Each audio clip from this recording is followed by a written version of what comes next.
Hello students, आज हम लोग बात करेंगे the most important point belongs to control and coordination. और वो पॉइंट है बच्चों हार्मोन्स ऑफ पिट्यूटरी ग्लैंड। देखो बच्चों, पिट्यूटरी ग्लैंड तो आपने पढ़ा है, आपको पता है पिट्यूटरी ग्लैंड ये हमारी बॉडी की मास्टर एंडोक्राइन ग्लैंड होती है। मास्टर एंडोक्राइन ग्लैंड मतलब क्या? हमारे बॉडी की जितनी एंडोक्राइन ग्लैंड्स है उन्हें सबको ये कंट्रोल करती है। लेकिन आपको ये भी पता होगा कि पिट्यूटरी ग्लैंड खुद हाइपोथैलेमस के अंदर काम करती है। ठीक है, सो पिट्यूटरी ग्लैंड जो है हमारे हाइपोथैलेमस के दैट इज द फ्लोर से निकलती है।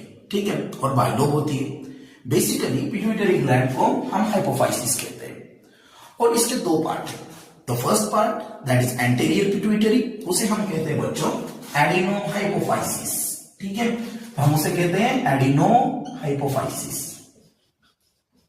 जो पिट्यूटरी ग्लैंड का 75% पार्ट बनाती है। और जो पोस्टीरियर पिट्यूटरी होती है उसे हम कहते हैं बच्चों न्यूरो हाइपोफाइसिस, उसे हम कहते हैं न्यूरो हाइपोफाइसिस।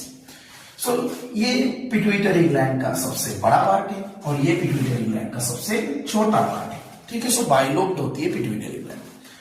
बेसिकली देखिए, जो हमारे पिट्यूटरी ग्लैंड है एडिनो हाइपोफाइसिस, इसके तीन पार्ट होते हैं। ठीक है, तो पहला है पार्स टर्बेरालिस, दूसरा है बच्चों पार्स डिस्टालिस और तीसरा है बच्चों pars intermedia. Actually pars intermedia को कुछ बुक्स में ऐसा लिखा जाता है कि it is considered as a vestigial, but actually वो वेस्टिजियल नहीं है। पार्स इंटरमीडिया ये एक क्लेफ्ट है जो पार्स डिस्टालिस और पार्स नर्वोसा के बीच होती है। और वो पार्स इंटरमीडिया एक हार्मोन बनाता है बच्चों, और उस हार्मोन का नाम हम यहां पे लिखेंगे MSH, जिसे हम मेलानोसाइट स्टिमुलेटिंग हार्मोन कहते हैं। तो ये चीज ध्यान में रखना कि parse intermedia melanocyte stimulating hormone को बनाता है। और एंटीरियर पिट्यूटरी का सबसे इंपॉर्टेंट पार्ट पार्स डिस्टालिस। तो मैंने तीन नाम बताए बच्चों, पहला पार्स टर्बेरालिस,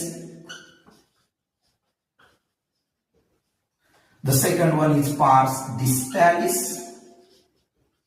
जो सबसे लार्ज पार्ट है, and the third part is a pars intermedia। तो ये पार्स डिस्टालिस जो है ये न्यूरोसिक्रेटरी है, सो ये हार्मोन्स को रिलीज करता है। ओके, और जो न्यूरो हाइपोफाइसिस है बच्चों, उसके भी हमारे पास